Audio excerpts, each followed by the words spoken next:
Empezamos, ¿no? Pues buenas noches a todos y a todas. En nombre de la FID, de la Fundación de Investigaciones Marxistas, agradecerles que nos acompañen esta noche aquí para dialogar sobre la situación social y económica de Canarias en este contexto actual de crisis. Con esta charla coloquio y otras que seguiremos organizando, la Fundación lo que pretende es continuar ofertando un espacio plural y abierto donde exponer la realidad tal y como la estamos viviendo, ¿no? Casi podemos decir que sufriendo, pero para no empezar con tintes negativos, pues lo vamos a dejar más adelante. Y sobre todo sacando a la luz lo que no se dice, lo que la mayoría de las veces se nos oculta o se manipula desde los medios de comunicación oficiales y demás instituciones. Pero sobre todo lo que pretendemos es dialogar propuestas encaminadas a superar esta situación con el único objetivo de transformar la sociedad y liberar a las personas del yugo del sistema capitalista. Para ello contamos, al menos esta noche, con Pablo y con Juani, que por una parte nos presentarán pues, la situación económica y social de Canarias dentro del contexto internacional. También nos hablarán de la formación económica y social de Canarias, con algunos indicadores concretos de lo económico y lo social, con una crítica completa al régimen económico y fiscal. También hablaremos un poco de los principios del empresariado en toda esta dinámica económica. También pues, la cultura y el estilo de vida, la forma de vida que genera todo este sistema de producción y consumo capitalista, ¿no? Y por lo tanto también creemos que la parte más importante, pues las alternativas que proponemos para transformar la sociedad, y esta economía, que van desde presentar un sistema económico y fiscal diferente hasta el desarrollo de una democracia participativa, pasando por otras relaciones laborales. En un primer momento, pues, los ponentes pues, nos presentarán este análisis, cada uno de ellos, y las alternativas que plantea, complementándose, por supuesto, lo que va a plantear. Y en un segundo momento habrá un diálogo para que ustedes pues, pregunten, aporten, opinen, incluso enriquezcan sobre todo pues, las aportaciones, las propuestas que vamos a plantear. Esperamos que este y otros actos que iremos organizando pues, nos ayuden a tener un mayor conocimiento de nuestra propia realidad, de tener mayor información, más completa y sobre todo más veraz sobre lo que realmente nos está pasando, ¿no? Y por supuesto a luchar para que las alternativas que planteamos se materialicen y sean para el bien común. Y bueno, ya no me enrollo más. Yo presento a los que acompaño en la mesa. Tengo aquí a mi derecha a Pablo Gedademi, que es licenciado en Historia y es militante del Partido Comunista de Canarias. Y aquí a mi izquierda a Juan Sosa Lorenzo, que es profesor técnico de FP, de formación profesional, es militante del STEC, Sindicato de Trabajadores de Enseñanza de Canarias, Intersindical Canarias, y de la UAC, que es la Hermandad Obrera Ciudad. Y bueno, vamos a empezar y comenzará Pablo y después me seguirá Juan. ¿Vale? Gracias. Buenas noches, amigos y amigas. La ponencia que me han comentado a la FIN es el análisis de la situación económica y actual que vive el archipiélago canario. Y me han pedido los compañeros y compañeras que lo hagan también en relación con el marco de la economía, el marco internacional que se da también actualmente, porque una cosa realmente no se puede desligar de la otra. Yo quisiera, para poder de alguna manera empezar la charla y luego tener, digamos, una cierta coherencia para el debate de términos, aclarar varios términos de entrada que nos permitirán ir pasando de lo general a lo particular de la situación internacional a la situación de Canarias. El primer concepto que creo yo que tenemos que colocar sobre la mesa es el concepto de mundialización del capital, que digamos que es la etapa actual del capitalismo en el año o en el tiempo que nos toca vivir. La mundialización del capital se caracteriza frente a otras etapas históricas del capitalismo, porque el capitalismo, como sabemos, pues es un modelo económico que ya dura siglos. Actualmente se caracteriza, yo diría que por 3-4 características que son básicas y que no siempre se tienen en cuenta en los debates que sobre la crisis económica se dan actualmente en los medios. Un primer elemento fundamental es la cuestión de la crisis del estado del bienestar, la privatización de todos los elementos que conforman el Estado, particularmente lo que es el entramado social. Otro elemento fundamental es la deslocalización de las empresas, la ruptura de la cadena productiva de las empresas para trasladarla a países que tengan, digamos, mejores ventajas comparativas para obtener beneficios. Menos impuestos, mano de obra barata, menos costes ecológicos, o mejor dicho, ningún control sobre los costes ecológicos, etcétera, etcétera. Otros elementos podrían ser la desregulación de los mercados, el mercado financiero, el mercado laboral, etcétera, etcétera.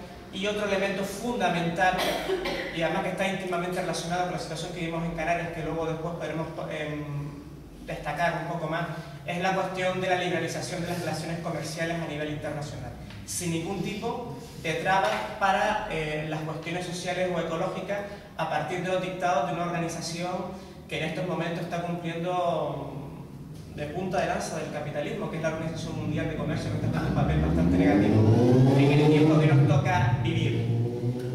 Otro elemento fundamental relacionado con lo que es la filosofía marxista es el concepto de división internacional del trabajo.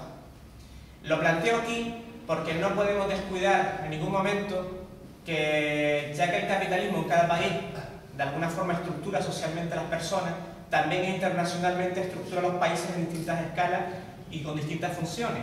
No juega el mismo papel, por ejemplo, la antigua colonia del Congo belga, por ejemplo, que Estados Unidos en el panorama internacional. Esto no conviene descuidarlo. Y las potencias actualmente, que juegan un papel muy importante en el entramado de relaciones capitalistas a nivel internacional, ya sabemos básicamente cuáles son: Estados Unidos, la Unión Europea y Japón.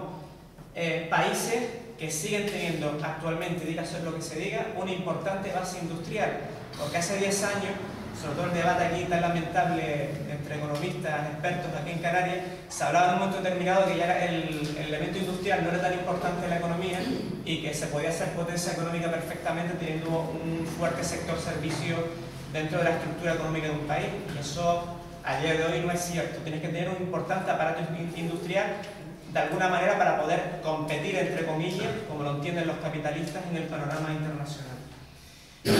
Bien, la tipología de la crisis, que se complementa con estos dos conceptos que he dado, actualmente abarca varios planos, y yo simplemente lo voy a citar y luego se podrán profundizar en el debate.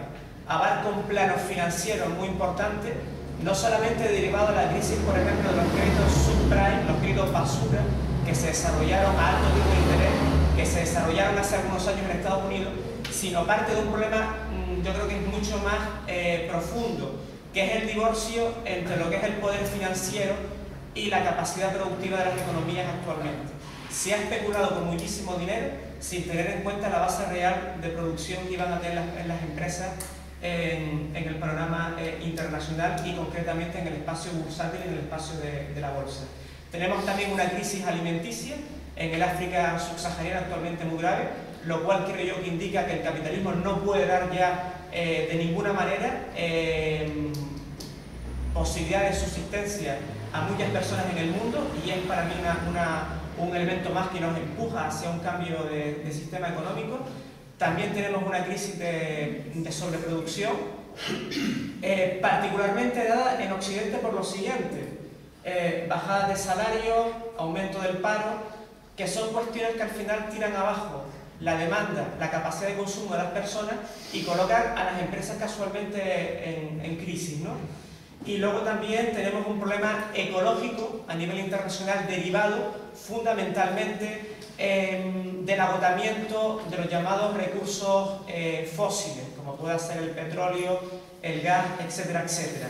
Y la escasa atención que se ha tenido por parte de los gobiernos occidentales básicamente hacia nuevas formas de energías renovables que de alguna manera puedan cubrir la carencia futura que va a haber en las próximas décadas de esos recursos fósiles para seguir manteniendo el nivel de vida y de consumo que tenemos actualmente.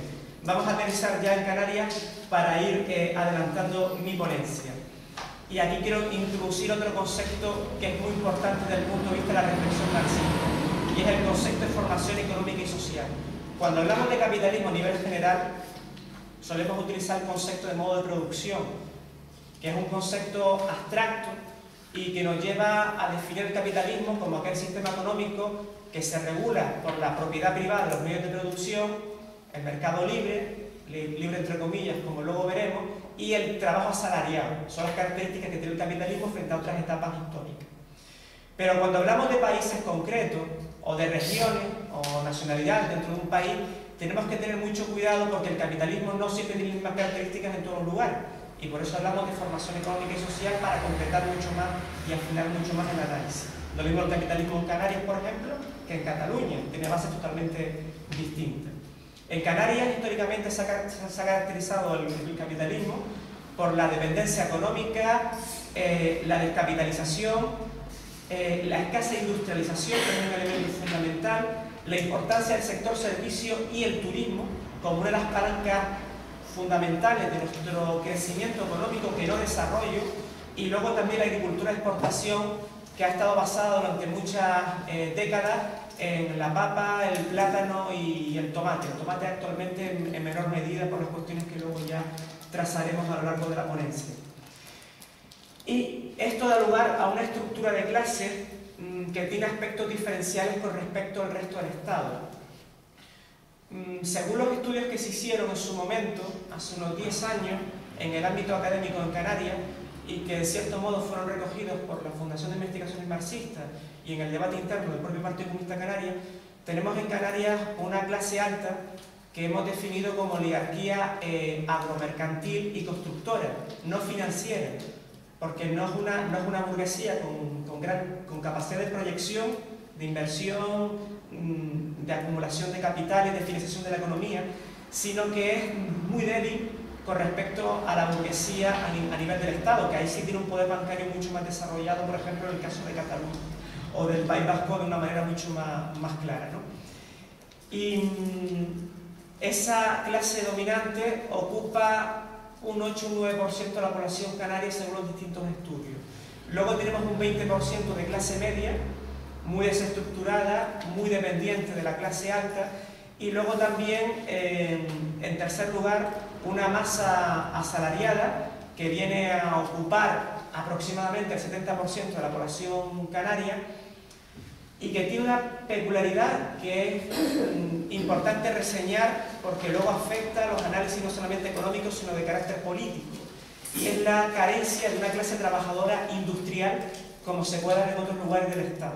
Aquí lo que tenemos realmente es una masa heterogénea de asalariados, en buena medida vinculados al sector servicio y cada vez menos en los sectores primarios y secundarios de la economía, en la agricultura y en la industria básicamente.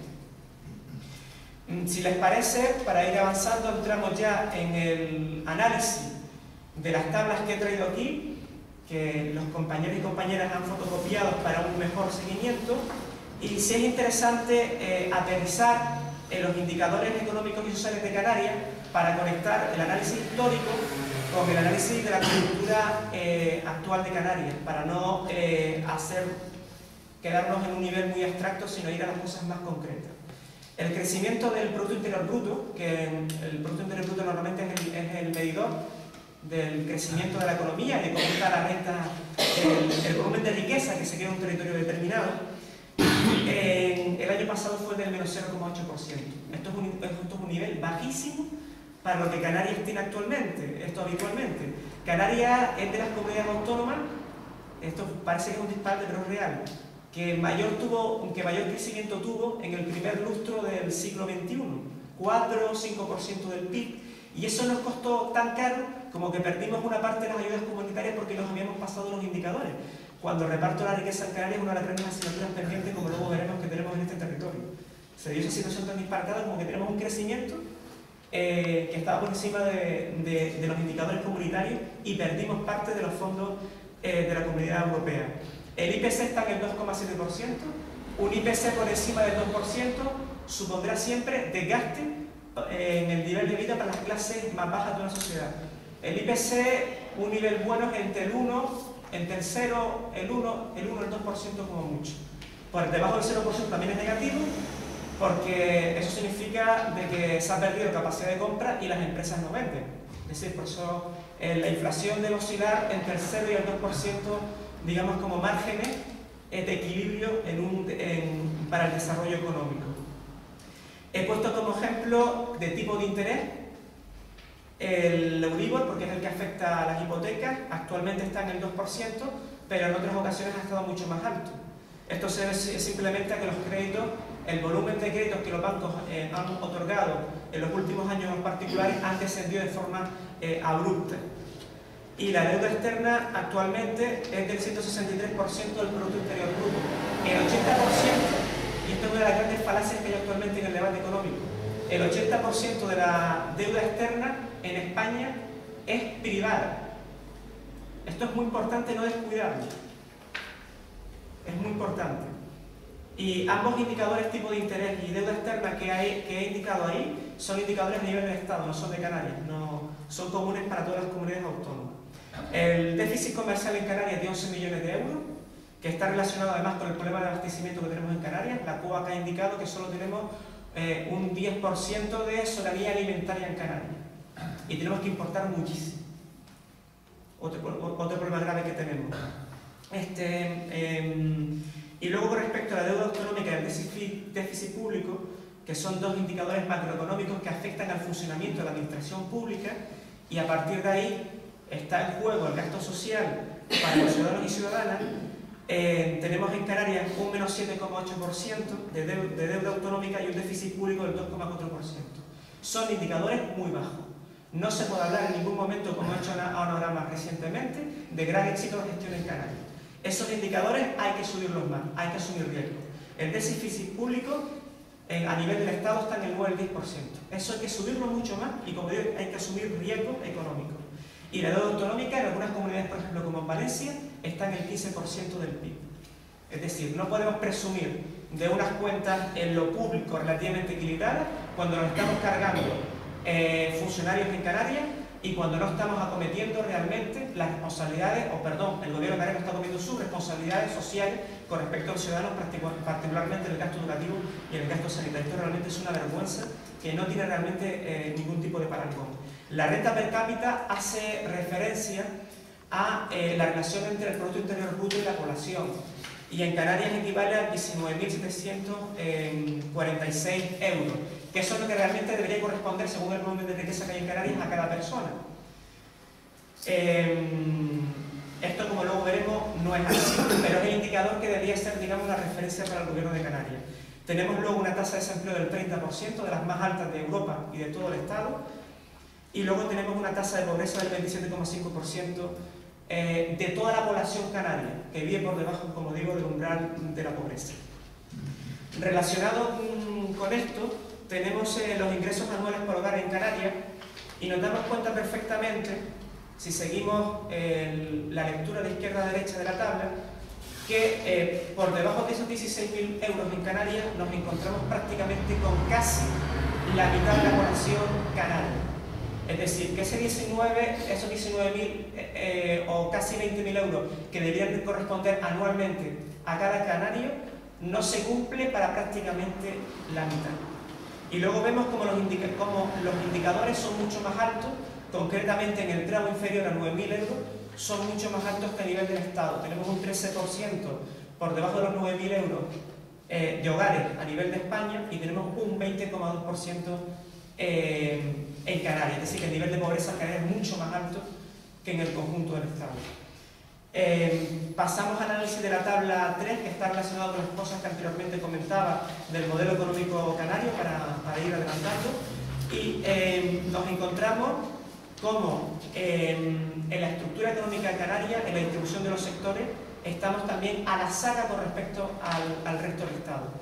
Tenemos menos porcentaje de agricultura, tenemos, y esto es igual o mucho más grave, menos porcentaje en industria, mientras la suma de energía e industria a nivel estatal es del 15,6%, en Canarias a duras penas llega al 6%, como ustedes pueden ver ahí, y luego tenemos un sector servicios sobrecargado. Buena parte de esos servicios que aparecen ahí de mercado que señalo, que son el 65,26% del PIB en Canarias, está relacionado con el sector, con el turismo. Buena parte de ese porcentaje. Entre otras cosas porque el comercio en Canarias ha perdido tejido productivo en los últimos años gracias a la expansión sobre todo de las grandes superficies comerciales, que en su momento se dijo que no iban a afectar al pequeño comercio, pero quieran ustedes o no, es una competencia muy fuerte en cuanto a volumen de venta, en cuanto a horarios comerciales que puedan imponernos las grandes superficies, etcétera, etcétera. Pasamos a un análisis sucinto del régimen económico y fiscal para ir avanzando en la ponencia. Y como ustedes saben, el régimen económico y fiscal parte de dos elementos básicos, que es el primero sería la disposición adicional tercera de la Constitución española, que otorga a Canarias, o reconoce para Canarias, unas especificidades por lejanía, fragmentación territorial en lo económico, como también del famoso artículo 292 del Tratado de Ámsterdam, que en su momento fue llamado Estatuto Permanente de Canarias, donde Canarias pasaría a formar parte de los territorios que se llaman regiones ultraperiféricas en el conjunto de la Unión Europea. Los instrumentos, voy adelantando rapidísimo, en los que se articula el REF, por una parte es el AIEN, que es el arbitrio a las importaciones y exportaciones de mercancías en Canarias, que en mi opinión actualmente funciona muy mal, porque debería funcionar para defender la producción industrial interna y se debería imponer para artículos de lujo que en muchos casos no se impone. El IGIP, que es el impuesto indirecto de Canarias, como ustedes bien saben, y que tiene tramos que confunde, donde mezcla tramos altos, donde mezcla artículos de lujo con aquellos bienes de consumo, por ejemplo como el tabaco, que suelen ser, digamos, muy requeridos por la población. Yo no estoy aquí, no voy a hacer defensa del tabaco, evidentemente, creo que tiene que grabarse impositivamente, pero los tramos de IGIP, los artículos de lujo tienen que estar mucho más por encima que los artículos que se consumen habitualmente. El tema de la Reserva de Inversiones de Canarias, que como ustedes saben, es un mecanismo que permite la desgravación fiscal para el 90% de los beneficios empresariales de aquellas empresas que en Canarias se acojan a la RIC, y que esas empresas, a priori, en principio, tienen que invertir en infraestructuras en Canarias, pero también se les permite un margen de especulación, porque ahí también entraría la compra de valores bursátiles, por ejemplo. Por lo cual hay un margen de especulación ahí importante. La zona especial canaria, que es una zona de baja fiscalidad y que actualmente no llega al 0,5% del PIB y no llega a no sobrepasa la cifra de 5.000 puestos de trabajo en toda Canarias, con lo cual yo dudo mucho de la utilidad de este instrumento. Y luego el régimen especial de abastecimiento, que afecta fundamentalmente, en principio, a aquellos bienes que hay que importar para Canarias porque son artículos de necesidad. Y tienen dos mecanismos: la eliminación de aranceles para artículos que provengan de fuera de la Unión Europea y la subvención para aquellos productos de la Unión Europea que se trasladen para Canarias. Pero que, como luego veremos en las conclusiones, no está claro realmente cuál es su uso, si es realmente para bienestar de la población o tiene un uso también especulativo. En cuanto al balance del REF, yo me centraré básicamente en el tema de la RIC para ir avanzando a toda prisa. En la tabla número 4, ustedes ahí pueden comprobar las dotaciones que ha tenido la RIC a partir del IRPF, impuesto de sociedades, en los últimos 10 años, y fíjense un detalle importante: ocupa un volumen importante del PIB, del Producto Interior Bruto, 7,8, 6%, ha terminado en el 2% porque ha habido una caída, evidentemente, de la recaudación fiscal en los últimos años. Y la columna que yo creo que es clave aquí es la que se marca como formación bruta de capital fijo. Esto en autonomía se refiere a las inversiones en infraestructura o las inversiones económicas reales. No pasa del 30% en ninguno de los años, lo cual nos está dando a entender que la RIC se está utilizando para fines especulativos y sobre todo ha fracasado desde el punto de vista del desarrollo social y económico si lo comparamos con otros indicadores, y también desde el punto de vista del bienestar social. Si les parece, pasaré ahora a leer rápidamente unas conclusiones que he preparado y que luego ya la compañera Juani completará en función de los contenidos que va a desarrollar ella posteriormente. Bien, haré lectura de ellas y un pequeño comentario. Son conclusiones mías, pero también corresponden a la Fundación de Investigaciones Marxistas.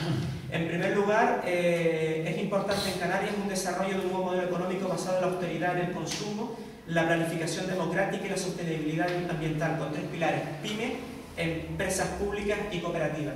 Esto supondría una auténtica revolución económica en Canarias. Y supondría, porque estamos hablando de que la única forma que tenemos actualmente de salir de la crisis es mediante un mecanismo de reparto del poder económico. Actualmente está en poquísimas manos en Canarias. Por ejemplo, él puede adelantar el dato, luego podemos desarrollarlo en el debate. Solamente un 3% de la población canaria dispone, por ejemplo, de rentas más altas por encima de los 60.000 euros. Y esto realmente tenemos un volumen económico sobre el que habría que actuar, y también es interesante en función de esto una mayor diversificación económica. Estamos por un régimen alternativo para garantizar que la recaudación fiscal y las inversiones estén destinadas a la redistribución de la riqueza y a la creación de empleo.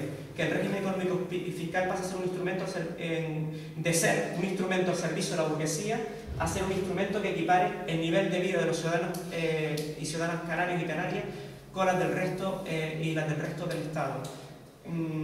Lo hemos visto en el tema de la aplicación de la RIC, que hay un volumen importante de recaudación, pero no hay traducción social de eso. Y luego la parte de inversión, como hemos visto, en el mejor de los casos, solo afecta a un tercio de la recaudación de cada año. El resto, como digo, se ha podido dedicar perfectamente a capital especulativo porque así la normativa lo permite. Fortalecer el AIEN contra las importaciones que compitan directamente contra la producción de estas islas. En relación a lo que comentaba antes, no tiene sentido, por ejemplo, importar papas en Canarias. Yo no la veo lógica ir al supermercado, como encuentro varias veces, encontrar papas israelíes o de Inglaterra, etcétera, etcétera. Yo personalmente no lo encuentro en ningún sentido. Esa producción, si se trae a Canarias, primero, si se trae, tiene que estar fuertemente grabado. Fortalecer los tramos superiores del ICIC en caso de bienes de lujo que estén fuera de la clasificación del régimen especial de abastecimiento. Revisión de esta clasificación para incluirse los artículos de primera necesidad. Está en relación con lo que comentaba anteriormente. El régimen especial de abastecimiento puede ser una figura importante para el bienestar de los canarios, pero de allí, por favor, no debe incluirse, o por favor no, debemos exigir claramente artículos que no solamente compitan con nuestra producción local, sino también, es muy importante este matiz, que no suponga en ningún momento beneficio extra para los empresarios importadores en Canarias, que son un lobby, un grupo de presión, como sabemos, bastante importante, que incluso actualmente ocupa la cabecera, no olvidemos esto, de la propia patronal canaria, la Confederación Canaria de Empresarios. Esto es muy importante no olvidar. Creación de la banca pública a partir de la fusión del Banco de España con las cajas de ahorro con fuerte control ciudadano, que permita desbloquear el crédito para las pymes y facilitar las inversiones, como también desahogar la situación precaria de muchas familias canarias por motivo de compra de vivienda u otras necesidades sociales. Difícilmente se podrá desarrollar económica y socialmente un territorio o un país como España, un territorio como Canarias o un país como España, si no tenemos un crédito que esté liberalizado. Es absolutamente imposible. O un crédito en buenas condiciones, mejor dicho, para no utilizar la palabra liberalizar, que es propia del neoliberalismo, o un crédito que digamos que sea fácilmente asequible para las familias que necesiten, por ejemplo, costear su hipoteca, o para las empresas cuando tengan que costear las inversiones para mejoras de tecnología, recapitalización, etcétera, etcétera. Permitir un déficit público y deuda autonómica, particularmente en época de crisis, para asegurar las políticas sociales y la renta general básica. Referéndum sobre la reforma constitucional en esta materia. Esto es uno de los episodios más vergonzosos que hemos sufrido en España actualmente, que Partido Socialista y Partido Popular, que habitualmente se insultan a nivel mediático, hayan pactado una reforma constitucional que no era necesaria en este momento y que ellos están asumiendo el credo ideológico de la derecha alemana, más reaccionaria, y de la derecha norteamericana también de la misma índole, también, como digo, reaccionaria. Ya la Unión Europea tiene reguladas estas materias. En la deuda pública a nivel del Estado, que actualmente es el 60%, el Estado español no ha superado el límite de la Unión Europea. Yo no entiendo para nada las prisas. Es cierto que el déficit sí triplica el límite que indica la Unión Europea, pero en este caso a veces hay que romper la barrera para poder, digamos, costear las necesidades sociales, las políticas sociales, y en este caso también una renta general básica para los paganos. Fuerte progresividad del IRPF y aumentar los impuestos sobre rentas de capital, particularmente contra la privada. Recuperación del impuesto sobre el patrimonio con instrumentos eficaces para las comunidades autónomas. Flexibilizar la presión fiscal sobre las capas populares, me refiero en este caso a las pymes, a los sectores populares. No dejar de pagar impuestos, cuidado, pero sí que Hacienda no acose tanto a las pymes y sí meta muchas más manos en el gran capital, por ejemplo, en cuentas como la que tiene Botín, de 2.000 millones de euros en Suiza, una cuenta que Hacienda dice que es ilegal, pero no le pueden meter mano por falta de medios, mientras el Banco de Botica, el Banco Santander, ha destruido el nivel de vida de miles de familias en toda España con el tema de las hipotecas, como bien sabemos todos. Lucha sin cuartel contra el fraude fiscal. Desarrollo de la agricultura ecológica, eliminando el uso de pesticidas o de transgénicos para garantizar la soberanía alimentaria de Canarias. Potenciando el mercado interior y defendiendo nuestras cuotas en los mercados europeos frente a países que practican el dumping social, ejemplo Marruecos. Potenciar la ganadería y la pesca sostenible. Luego podemos hablar de la situación de la agricultura del tomate, que hemos perdido más de 200.000 toneladas de cuota de mercado en Europa y Marruecos ha duplicado concretamente el volumen de exportaciones de tomate en los últimos 20 años, a costa del dumping social. Los costes laborales en la producción agrícola en el campo del tomate, en Marruecos, según el estudio que hizo de consultores hace 15 años aproximadamente, son 7 veces más bajos que en Canarias. Y en Canarias son los más bajos de toda Europa. Imagínense en Marruecos realmente lo que supone pagar un trabajador del campo. Y para concluir, otro elemento que es fundamental, la nacionalización del agua en Canarias, al entender que es un bien de uso común, tanto para el consumo diario como para la producción agrícola. Aquí me refiero no solamente al tema de la explotación de los acuíferos, que está en manos, como sabemos, de los aguatenientes, sino también a la cuestión de la gestión municipal de aguas, que se ha privatizado parcial totalmente en buena parte de los municipios canarios en los últimos años. Hay que recuperar esas cuotas de poder público que no pueden estar en manos privadas, porque estamos hablando en el caso del agua de un bien, de un recurso público que es fundamental para el desarrollo de la agricultura y para el bienestar también de nuestra gente. Por mi parte nada más, gracias por su atención y luego ya ahondaremos en los posteriores minutos.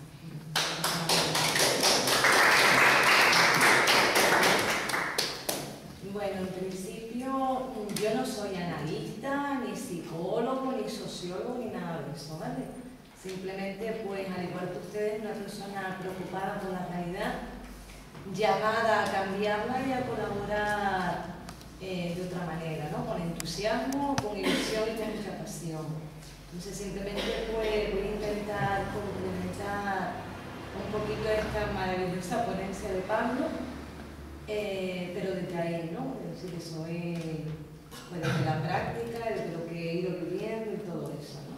Hay una cuestión que al menos yo he aprendido en la UAC, y es que el sentarnos a analizar la realidad es fundamental e importante.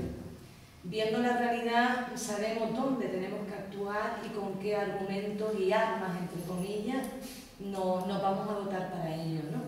Entonces, el escuchar indicadores nos dice pues, que detrás hay rostros, hay víctimas, hay una manifestación, ¿no? de lo que está aconteciendo por el sistema capitalista, y también nos ayuda a ver las causas y consecuencias, unas causas que nos empujan, ¿no? de alguna manera a transformarla, y unas consecuencias que nos dan esas ganas de querer cambiar el mundo, porque si no esto va peor, ¿no? En principio, plantearle, aparte de los indicadores económicos que planteaba Pablo, realmente lo que es la pobreza de Canarias es un fenómeno estructural que está en relación directa, evidentemente, con el modelo económico y social, ¿no? Canarias está sufriendo esta crisis sistémica del capitalismo y con una extrema dureza. Hay unos datos que yo quería compartir con ustedes que a mí me ponen los pelos de punta, ¿no? Aparte del comento de los que ya había dicho Pablo, ¿no? Tengamos en cuenta que tenemos el mayor desempleo juvenil. 6 de cada 10 jóvenes de Canarias están en paro. Tengamos en cuenta, a datos del año 2008, que es lo máximo que he podido conseguir, el salario medio en Canarias, estábamos en segundo con la cola. Estábamos cobrando menos, un porcentaje menos del 15,62% que el resto del Estado español. Eso en euros se traduce en 3.416 euros aproximadamente, ¿no? La pensión y jubilación media en el año 2010 suponía pues un 17,22% menos que el Estado español. Estamos hablando de 153 euros menos, eso es dinero, ¿no? La remuneración media efectiva de la hora de trabajo también nos ponemos por debajo en un 17,30 puntos. Estamos hablando de 3 euros más o menos la hora, ¿no? Por otro lado, curiosamente, porque este dato es muy curioso, si encima de que nos pagan menos trabajamos más, vamos, según los datos, trabajamos, nuestra jornada efectiva de trabajo es mayor en 7% que el Estado español, ¿no? Cuando encima estamos cobrando menos. Ya sabemos que los contratos registrados en 2011 han sido pues bajos con respecto a otros años, ¿no? Según los 49.833, y lo más curioso es que solo el 11,12% ha sido con contrato indefinido, con lo que esto significa para la inseguridad y para la independencia. Tenemos en Canarias 96.400 familias con todos sus miembros sin percepción salarial. Tenemos unas listas de espera para atención médica de las más prolongadas del Estado español. Tenemos un fracaso escolar con 6 puntos menos que la media estatal. La media estatal es de 36,9, la media europea es de 15,3 y el objetivo para el 2013 es de un 10%. Las pensiones no contributivas, perdón, hemos tenido 280.000 perceptores. Evidentemente, y lo sabemos, hay un mayor retraso en la puesta en marcha de la ley de dependencia, hay un mayor índice de impago por parte de las familias por el ahogo, un ahogo que les lleva a no pagar una hipoteca de los cuales ellos no son responsables y encima se les desaloja su vivienda porque no pueden pagar, porque otros han hecho que no puedan empezar en casa. También tenemos el mayor índice de economía sumergida. Y ya no va más, son los últimos presupuestos del 2011. Si los últimos presupuestos del 2011 ha sido la arremetida más terrible y salvaje que ha sufrido los servicios públicos desde el inicio de la etapa de la democracia.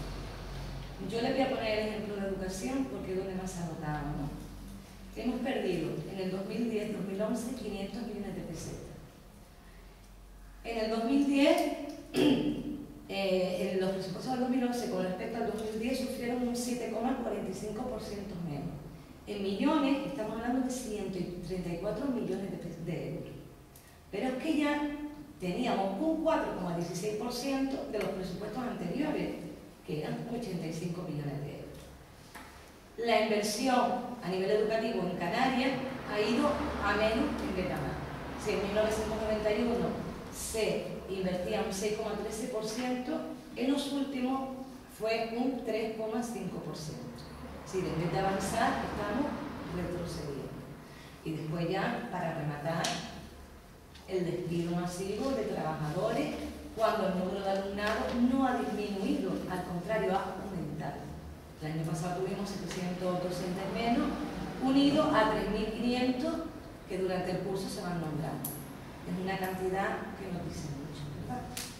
Y por último ya la cesta de la compra, que les voy a decir, la más alta, ¿verdad? La más alta de España, ¿no? Hoy mismo daban datos de que seguimos siendo de los más altos. También en este análisis hay que tener en cuenta qué persiguen los empresarios. Sí, los empresarios tienen 7 principios básicos, que es su Biblia, ¿vale? Su manual y su libro blanco. Y ya lo están poniendo en marcha, lo estamos sufriendo. Y lo seguirán poniendo en marcha hasta conseguirlo, ¿no? Lo primero es contratar y despedir sin coste. Y encima que no haya intervención judicial, ¿no? Porque si encima hay intervención judicial, mal va. Organizar el trabajo sin trabas horarias, para que la gente la podamos tener más tiempo en la empresa, ¿verdad? Y podamos jugar con esas personas mucho más. Por supuesto, organizar el trabajo sin trabas geográficas ni de otro tipo. En tercer lugar, derivar parte de la producción a otras empresas para así ir abaratando costos. Y en esas empresas, a su vez, las condiciones cada vez son más precarias, con lo cual se multiplican los efectos. Vincular los salarios a la productividad de la empresa y al rendimiento individual, con lo que esto significa para la competitividad y para la insolidaridad obrera, cuando un valor del movimiento obrero es la solidaridad, ¿verdad? Garantizar que la cobertura de las prestaciones sociales no constituyan un impuesto sobre el empleo y encima penalizar por el hecho de estar en el desempleo. El sexto, eliminar toda intervención judicial de las relaciones laborales. Y como último lugar, que ya es la guinda que colma el vaso y que ya se ha ido caminando a ello con la última reforma, insertar la negociación colectiva dentro de ese marco de relaciones laborales. Con lo cual, lo que es lo colectivo, lo bueno para todos y todas, cada vez se está pisoteando y dificultando. Ahora mismo lo que está ocurriendo, por ejemplo, en la administración pública, despido de trabajadores y trabajadoras, no son funcionarios, pero son despidos porque hacen falta.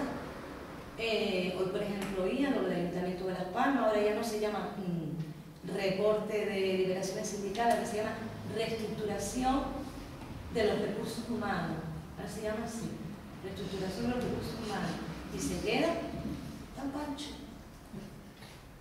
El tema del reporte de las liberaciones sindicales es un problema de los trabajadores y trabajadoras, no de las organizaciones sindicales, porque es un derecho, porque muchas personas han luchado en toda su vida y nos lo están quitando, ¿no? Y unido a esto, también habría que tener en cuenta en el análisis el papel del sindicalismo hoy. Es decir, ahora mismo las organizaciones sindicales deberíamos de entrar en un proceso de reflexión, autoanálisis y autocrítica para poder actuar mejor. Si no estamos respondiendo a los problemas del mundo verde, no estamos sabiendo llegar al trabajador y a la trabajadora, estamos tomando decisiones que perjudican, no ayudan. Hay que entrar en esa dinámica. Hay una cuestión que a mí me parece fundamental para esta ponencia. Creo que toda esta crisis y todo el sistema capitalista, ¿no? Plasmado en el liberalismo, está generando una cultura y una forma de vida que tenemos que hablar de ella. Cuando hablamos del análisis no podemos centrarnos solo en el análisis estructural, sino también en el análisis de las personas, para saber con qué nos estamos encontrando, para poder buscar fórmulas y alternativas. En la UA decimos mucho que tenemos que trabajar desde la estructura del ambiente y desde las personas. Evidentemente, ¿no? Son tres dimensiones que tienen que ir a la par, ¿no? El capitalismo se ha hecho dueño y señor de mi vida y de la vida social. Y eso es un gran problema y una gran dificultad que tenemos a la hora de llegar a las personas. Por un lado, ha logrado determinar lo que es la vida social, extendiendo la lógica individualista y la lógica economicista, que son las bases fundamentales de este sistema económico. Eso provoca, por un lado, el debilitamiento de la justicia. Lo vemos, lo percibimos, ¿no? Ya no se cuestionan las cosas del empobrecimiento, nadie lo cuestiona, yo no lo oigo. No hay una clara conciencia de lo escandaloso que haya gente en la pobreza. No nos escandaliza. Hay una desaparición de la conciencia social, incluso en el mundo obrero y en las organizaciones obreras. Hay una normalidad de lo que hay una resignación. A mí hay una frase que me mata normalmente, y es: esto es lo que hay. Esto no es lo que hay. Y esa frase la decimos cotidianamente un montón de veces al día. Y esa es una frase que nos hace ser resignados y resignadas. Y es una frase que no me invita a transformar y a cambiar. Entonces son cuestiones que esa conciencia social pues no está, ha desaparecido esa conciencia social, ¿no? Los términos liberalización, flexibilización, ya los vemos hasta como normales. Es que los tenemos hasta en nuestro vocabulario, ¿no? Incluso llegamos a justificar cuestiones que se hacen. Yo recuerdo cuando el recorte salarial a los funcionarios y funcionarias, por cierto, cuestión histórica, no se hacía desde la época de Franco, ¿vale? Y encima se hizo para todo el mundo igual, cuando la mayoría del funcionariado es milurista, vamos, encima de eso, ¿no? Mucha gente, los comentarios eran: hay una urgencia, si colaboramos con la crisis. Es decir, que encima nos creemos responsables de eso Esto es grave, ustedes se ríen, pero esto es grave, porque dificulta nuestro acercamiento a las personas y a sus conciencias para transformar, ¿no? Por otro lado, este capitalismo ha logrado lo que pretende, y es la de desestructurar todo lo que es la vida de las personas y subordinar todo a los intereses económicos. ¿Esto qué genera en las personas? Mayor debilidad, mayor vulnerabilidad, cada vez resulta más difícil organizarse, ¿vale? Y eso lo sabemos hoy, por ejemplo, ¿no? Cuando queremos hacer algo en un barrio o lo que sea, mantener una participación activa, no crear esos lazos que antes teníamos. También genera una falta de conciencia ante la realidad y no hay tiempo para ponernos a trabajar en esa realidad, porque tenemos una vida acelerada, un ritmo de vida increíble, tenemos que trabajar un montón de horas, cuidar a los niños, cuidar a los mayores, ¿no? Porque no hay prestaciones sociales para los mayores y las que había no la quitaban. Entonces todo eso va originando esa falta de conciencia. Evidentemente nuestra vida hace que se basa por lo que su objetivo, ¿no? Producción y consumo. Por tanto, el capitalismo no solo se ha afianzado como un sistema económico, sino lo grave es que se ha afianzado como un sistema social, como una forma de vida y un sistema cultural. Y esto nos tiene que cuestionar nuestras prácticas y nuestros modos de estar, ¿no? Lo peor de todo es que este dominio provoca dos cuestiones. Por un lado, sufrimiento y deshumanización. Hay gente sufriendo y además personalmente nos está deshumanizando porque no nos deja ser personas. La explotación, la dependencia, la inseguridad laboral, todo eso se está convirtiendo en vital, con lo cual me da vulnerabilidad. Y por otro lado, una cuestión gravísima también, ¿no? La cultura. La cultura es una forma de sentir, de pensar y de actuar, ¿no? Se ha convertido, pues, en hegemónica, orienta nuestras vidas en la dirección que el sistema necesita. Por lo tanto, hace que yo desee la forma de vida para que lo hace funcionar. Con lo cual, se nos hace mucho más difícil vivir, pues, como personas. Luchar contra la explotación, la justicia, el empobrecimiento, que es todo lo que niega, pues, mi ser persona. Esta cultura, pues, hace que se viva el individualismo, el imperio del yo, ¿no? Mi propio interés. Ya no se busca lo colectivo, ni el bien común universal, valores fundamentales del movimiento obrero. El hedonismo, que realmente es el propio gusto, ¿no? El consumismo. Todo es elegible, ¿no? Todo es movible, todo es intercambiable, incluso las personas. Y después el subjetivismo y el relativismo. Si todo depende de lo que yo piense y todas las normas pues tienen que estar en función mía y no pueden ser objetivas, ¿no? Todo esto, evidentemente, lo que hace es debilitar la vida social. Por tanto, pues tengamos en cuenta para el análisis que hagamos que la cultura dominante está deformando, desorientando nuestra humanidad, constituye un desafío fundamental para las personas que queremos construir otro mundo y organizada en buscar alternativas, y que esto no solo afecta a las personas, sino que está afectando también a las organizaciones tanto políticas como sindicales, porque también vivimos desde este sistema, ¿no? ¿Cómo no?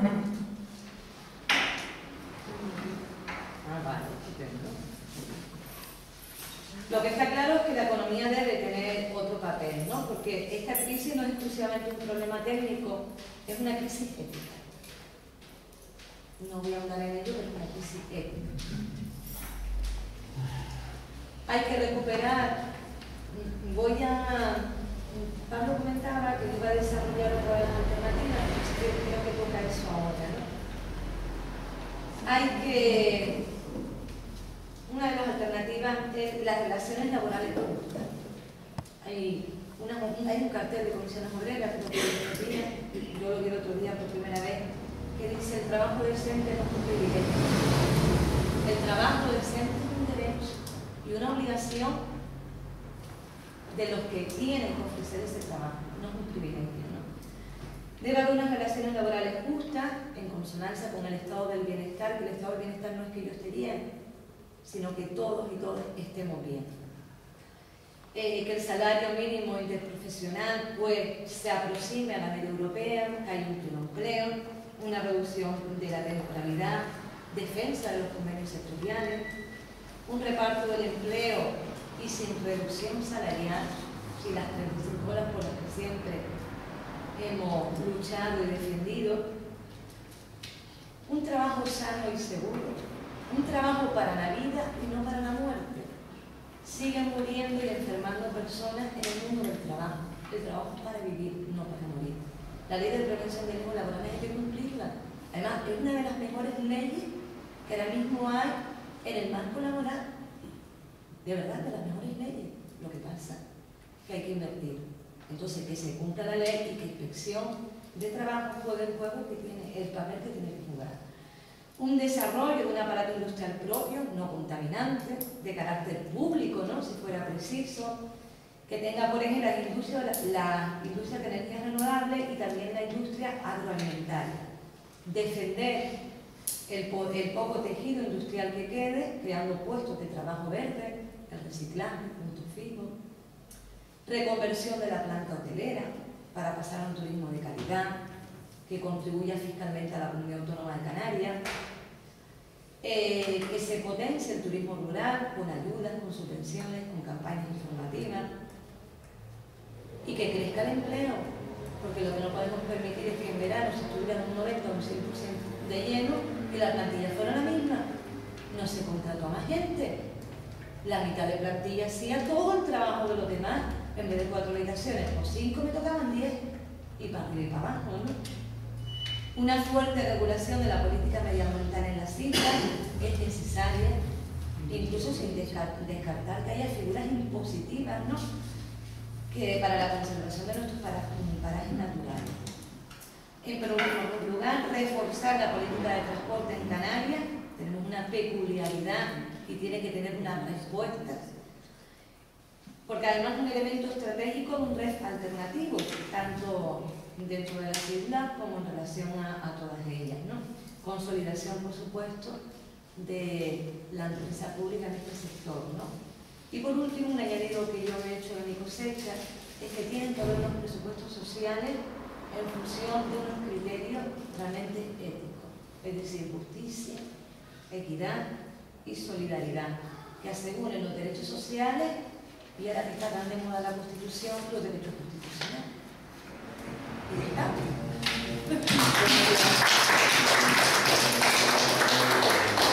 Bueno, pues estas son las exposiciones y lo que cabe ahora, como ya dije al principio, pues es plantear el diálogo, ¿no?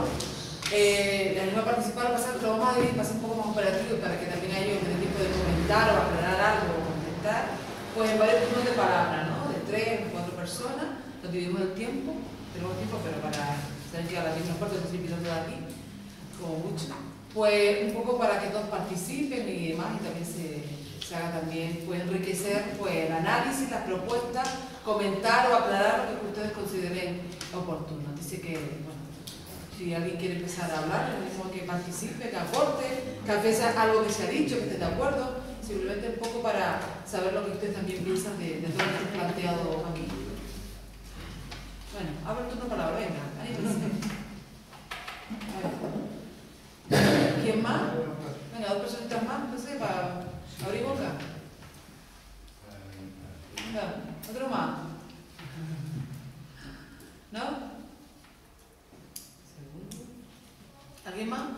Yo. Juan. Vale, vamos a dejar los 3 y después seguimos con más turnos de palabra, no se animan con las aportaciones, ¿no? 3 minutillos. ¿Te dará Miguel? ¿Te demás? Sí, empieza Miguel.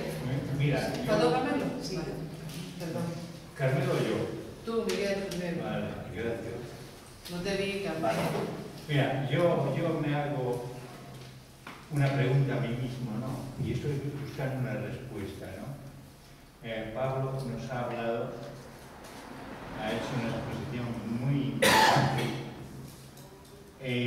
Nos ha hablado de que la producción en Canarias está en la pobreza, en el 10%, ¿no es así, no?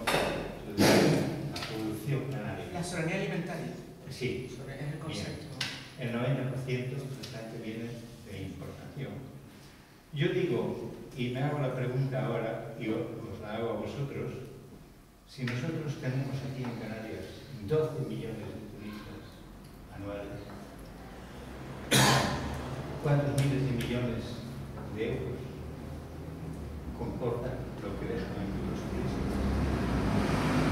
están esos millones? ¿Se invierten aquí en Canarias? No. Está, claro, en manos del capitalismo internacional. Es la exposición que yo tenía, y con respecto a la enseñanza, decir que a niveles europeos estamos muy pobres, y con esto de el abandono, que está a un nivel de un 40%, sí, más o menos, ¿verdad? Cuando en Europa pues, está mucho más por abajo.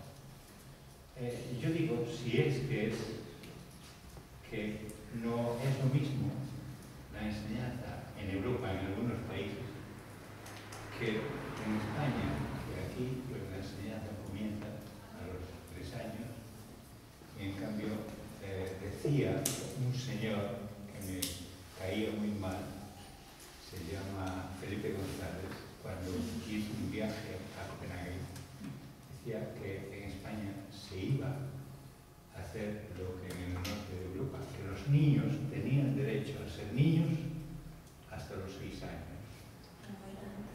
Pero no se ha cumplido esa cosa, sigue manteniéndose ahí. Luego, el abandono escolar es el cansancio que produce en los niños empezar tan pronto, que no se le da la oportunidad, el espacio de jugar, ser niños para jugar. Sabemos por los expertos, los psiquiatras, psicólogos, que dicen que a través del juego se desarrolla la mente. Nada más. Segundo. Yo tenía algunas cosas que añadir, porque me gusta que en esto lo debatamos un poco. En la reforma constitucional, claro que era urgente hacerla, desde el punto de vista del capitalismo. Que las cosas hay que colocarlas. El rey la acaba de firmar ayer, creo, ¿no? ¿Por qué era la reforma constitucional urgente hacerla? Porque el capital financiero, fundamentalmente la banca, quería garantizar que los pagos incluso de sus intereses fueran antes que las inversiones públicas.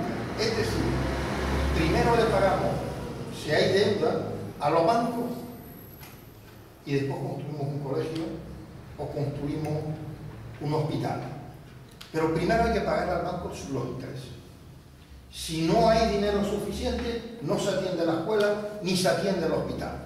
Primero hay que pagar al banco. Esa es la reforma que ha habido de la Constitución, porque la gente, claro, ha escuchado eso del déficit. No, es eso, para evitar la política social. ¿Qué pasa con los gobiernos conservadores, donde han participado, bueno, históricamente, el Partido Socialista en Canarias y Coalición Canaria y el Partido Popular, los tres, toda la gente del Partido Socialista, toda la gente del Partido Socialista, estén donde estén ahora, han participado de eso. Y es que Canarias no se endeudaba lo que se podía endeudar porque no quería resolver el problema de la pobreza de Canarias ni de la mala educación en el sentido de no resolver los problemas que tiene la educación ni la sanitaria. Esa es la realidad. Mientras otra parte del Estado español, como Cataluña, Cádiz o Navarra, incluso Madrid, desarrolló esa política. Se endeudó, hasta el tuétano, pero resolvieron muchísimos problemas que tenían esa parte. Y luego, el agua era un bien escaso, que tenía un cierto dominio del sector privado, que eran los conductores del agua, fundamentalmente. Los generadores de agua, los pozos y los canales de distribución del agua. Pero el agua de las ciudades era poquito. El negocio era insuficiente para el capital y ahora se ha metido la gestión. Yo creo que efectivamente en una tierra en donde el agua es un bien escaso y donde hay que ir a la producción del agua y financiarla entre el conjunto de la población española, porque está subvencionada la producción del agua, requiere efectivamente que eso sea público. La distribución y la gestión. Y la crisis capitalista, miren, tenemos que hablar a esos socialistas que no son socialistas, a todos esos que he nombrado antes, y a Nueva Canaria, Coalición Canaria, que han estado todos en el gobierno, no le llaman crisis a que la gente pase hambre. En el año 2006 no había crisis, pero en el mundo se morían de hambre, o en Angola. O vete tú a saber, en el Sáhara, ahí, en Marruecos, esa zona de costa, hablamos mucho de Marruecos, pero a veces no sabemos la miseria en la que están sometidos los marroquíes por un gobierno que están apoyando a todos esos países capitales. Esa es la situación que hay. No es un problema para el capital que la gente pase hambre, que le quiten la vivienda, etcétera, etcétera. ¿Cómo los capitalistas iban a defender en el Parlamento español o a introducir en la Constitución la salvaguarda que la primera vivienda es invulnerable e embargable, como es un bien público? Es decir, un ayuntamiento no se puede embargar. Bueno, pues que la primera vivienda no se le pueda quitar a un ciudadano, no se le pueda quitar por cuestiones de sus recursos. Y para terminar, y en esto, para abrir el debate, fíjense, 3.600 puestos de trabajo producen los pescadores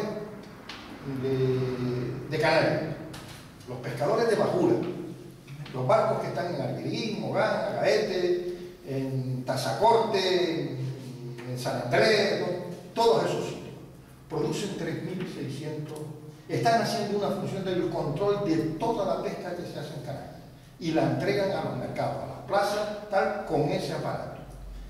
Tienen una subvención por ley del gobierno de Canarias que era de 900 millones de euros. 900 millones de euros.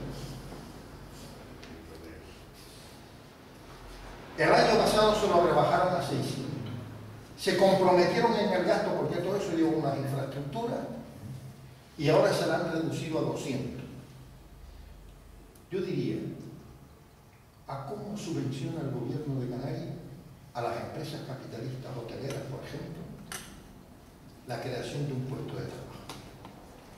Y resulta que un sector fundamental para la alimentación, que tiene 3.600 puestos de trabajo, no lo subvenciona absolutamente. Miren, 200 millones a repartir entre 3.600 puestos de trabajo. Eso es pecata minuta para lo que se le está subvencionando a las empresas capitalistas importadoras o al sector turístico con eso. Y eso es un insulto a la inteligencia de lo que está pasando en Canadá. Y ya no hablamos del sector del campesino, del que la trabaja la tierra directamente, porque se tiene que marchar. Ya. Solamente dos cosas. Yo no sé si estoy equivocado y por eso lo pregunto. Sobre la RIC y la REF y el REF. En teoría de lo que se trata es de que los empresarios canarios no paguen el 90% a la hacienda pública, que por cierto dejan de invertir en empresas públicas, en puestos de trabajo públicos y en servicios públicos, para que ellos aquí inviertan privadamente, es privado, que inviertan ese dinero aquí, para que se quede en Canarias. ¿Cómo lo llamaríamos? Neoliberalismo nacionalista, lo dejo en el aire nada más.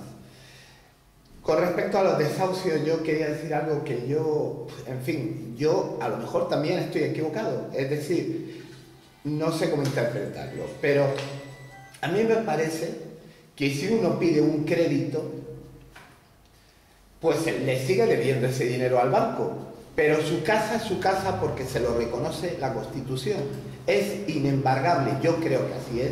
Y no sé por qué es un bien que está en el mercado y que se puede manejar de un lado para otro. Con respecto, bueno, tu intervención me ha encantado, yo no sé cómo decírtelo, pero ya era hora de que alguien lo afrontara desde un punto de vista humano. Y la verdad, sinceramente, te lo digo, solamente la cultura general en la sociedad es terrible. ¿Cómo se ha metido el capitalismo hasta extremos insospechados? Vamos a ver. La cultura de Canarias no es la baja de la rama, ni el tacoronte, ni lo que sea, con las cosas canarias que hay por ahí. Yo creo que la cultura canaria es los centros comerciales y el fútbol. Y ese es el capitalismo en estado puro. Y hay cosas que se confunden. Por ejemplo, el hedonismo. Yo soy hedonista y no soy consumista. ¿Por qué se confunde? Porque la posmodernidad confunde el consumir mucho con un placer. Y no ese es el placer, es, no sé, salir al campo o tener una familia y pasar una tarde con ellos. O incluso consumir cosas de valor, ver arte, oír música, lo que sea. Eso es hedonismo, no es el consumismo. Y han llegado a confundirnos y han llegado a convencernos de que eso es el hedonismo. No es mentira de ellos, es mentira de la posmodernidad. Solamente. Yo creo que hay que diferenciar dos partes de las dos ponencias, ¿no? Y felicitar a los compañeros y a la compañera, ¿no? Que han efectuado. Yo creo que hay un análisis económico que sí que hay una perfecta radiografía, el cual es un modelo económico histórico sí que ha tenido así Canarias, porque esto no es nada coyuntural, sino que todo lo contrario. Esto es un modelo económico que se ha sentado durante mucho tiempo atrás, ¿no? Y donde los datos están ahí. Esos análisis siempre se lo hemos venido haciendo, se lo hemos venido reflexionando, efectuando propuestas al respecto, ¿no? En el sentido de que con la actual situación, con el actual modelo económico, si Canarias no tiene la posibilidad de subsistirse como pueblo, ¿no? Y que tenemos que desterrar eso así de Canarias Isla, ¿no? De España tropical y las islas afortunadas, ¿no? O sea, afortunadas, ¿en qué sentido? Joder. Sí por el clima, sí por su gente. Porque por el resto vemos claramente sí que estamos a la cola sí del Estado español. En todas y cada una sí de las materias sí que se han tocado, ¿no? Con una tasa de paro en torno al 30%. Eso es una bomba de relojería. O debería ser una bomba de relojería. Y después hay otro debate, hay otro análisis que se ha hecho, que es el de, efectivamente, que yo también lo comparto, y la batalla ideológica. La batalla ideológica la hemos perdido, efectivamente. La izquierda ha perdido la batalla ideológica. Lo que Juan planteaba de que los valores que hoy predominan en la sociedad son los valores de lo que hoy se llama así globalización. Y en ese sentido también quiero puntualizar algo que Pablo decía, para conceptos. Hoy en día todo el mundo habla de globalización, incluso la propia izquierda llega a hablar de que hay otra globalización es posible. Es falso, ¿no? La globalización, si lo entendemos como un proceso, como un modelo ideológico, político, cultural y social del neoliberalismo, que no nos engañemos, Otra cosa es la mundialización de la economía, de las transacciones, todo eso es diferente, ¿no? Por lo tanto, creo que la batalla ideológica la hemos perdido. Y hoy está lo que me contaba, sálvese quien pueda, la insolidaridad es un elemento fundamental y efectivamente si parecemos y que los culpables de la actual situación somos precisamente las clases trabajadoras los que hemos creado esta situación, ¿no? Y de ahí a ver lo que podemos hacer, lo que planteamos a ver si ayudamos para salir de aquí. Pero bueno, es que creo que Emilio Botín, yo lo digo otro día, no sé de qué año era, si tenía 1.000 millones. En el 2011 tiene 1.000 millones también. Antes lo tenía de pesetas y ahora lo tiene de euros. Pero sigue teniendo 1.000, fíjense bien, pero antes de pesetas es ahora sin de euros. Por lo tanto, creo que la radiografía que se hace es acertada, está en sintonía con lo que históricamente hemos venido analizando, y lo que sí hay cosas que yo creo sí que hay que intentar, dentro de las propuestas, son propuestas que deben ser para una izquierda anticapitalista. Y las propuestas que tanto ha planteado Pablo como las que ha planteado Juan, creo sí que ese es el concepto sí que debe prevalecer, ¿no? De una izquierda anticapitalista. Porque claro, Hoy aparecen operaciones electorales promovidas por alguien tan importante como el que ideó ese carril. Ya aparece abanderando una posición supuestamente cristiana. Estoy hablando de Antonio González Piet, el padre de la Reserva de Inversiones de Canarias, el que aparece planteando una plataforma de unidad de izquierda. Vale. Y consejero así con Coalición Canaria y con el Partido Popular. Y no se marchó así por gobernar con el Partido Popular, sino porque le echaron por entrar a la zancadilla, María Eugenia Márquez, porque si no, eso hubiera quedado. Entonces, esos son los... Entonces, claro, si las propuestas tienen que ser propuestas desde un contenido anticapitalista, ¿no? Y de despegar lo que es la mayoría, y es el sistema imperante actualmente. Pues Juan ya ha planteado algo así que yo creo que es fundamental. El tema del transporte en Canarias es un elemento central, dada lo que es su geografía y todo eso. Y después hay una cosa que yo creo que se debemos de ir, que es a la ley de la reforma hipotecaria. Yo veo el tema de la dación ahora supuestamente todo el mundo plantea si la dación de la hipoteca cuando viene un embargo, ¿no? Yo estoy en contra. Estoy en contra si buscar otros mecanismos. Porque es el embargo, yo lo he explicado algunas veces, el embargo se me puede efectuar cuando debo 6 o cuando debo 1. Y cuando debo 1 es que todavía. Entonces, hay una propuesta del Congreso, si quiere, del Partido Comunista, si la hemos valorado, si la hemos entendido, y es que no precisamente a esa situación, sino a que el gobierno de Canarias se haga cargo del pago de esas hipotecas y que ningún ciudadano de Canarias no tenga como mínimo el derecho a tener una vivienda, pero no ahora, bueno, si me la embargo porque me quedo en paro y nada, quédate con mi casa, no. Entonces esas propuestas a veces que pueden parecer como muy innovadoras, ¿no? Y tal, a veces van en contra incluso de nuestros propios intereses como de clase, ¿no? Entonces, hay veces que hay que ser reflexionado. Ya para acabar, simplemente el tema del tomate de Marruecos que planteaba Pablo. Efectivamente, no hay datos, pero los que se han ido a Marruecos, lo que pasa es que no aparecen. Porque claro, es en Marruecos, los que hemos estado trabajando, sabemos que cualquier empresa es la de Rey Hassan y ahora mismo si Mohamed, todas las familias israelíes tienen empresas en todos los sectores y son los que figuran. Pero la clase, los empresarios del tomate de Canarias se fueron a Marruecos. Deslocalizaron precisamente la producción de tomate en Canarias y se fueron a Marruecos porque los costes salariales eran mucho menores en ese Marruecos más planteado. Lo que pasa es que no hay datos documentales, pero eso es cierto. Porque el llamado de empresas de la Casa de la Monarquía Sarauita es increíble, tienen en todos los sectores. Sí, voy a intentar ser breve, pero se han planteado muchísimas cuestiones. A ver por dónde podemos empezar. Podemos, por ejemplo, coger ya la cuestión que comentaba Carmelo del tomate marroquí, por último. Y sí quisiera hacer ahí una reflexión. Él está hablando de datos que las personas que, por ejemplo, trabajan en el ámbito portuario en Las Palmas conocen indicios. Hablan de indicios, las personas con las que he hablado, de que ha habido inversiones de empresarios o terratenientes canarios vinculados al sector del tomate en Marruecos. La cuestión es que cuando uno va a informarse a la Cámara de Comercio, se encuentra en el listado de empresas que se ocupan del sector del tomate en Marruecos, empresas de capital mixto, marroquí, francés, multinacionales francesas con las empresas de Palacio, que muy bien decía Carmelo. Pero sí quisiera apuntar un dato, yo sé que esto siempre escuece a los empresarios, los exportadores, ¿no? Del sector, a las FEDEC.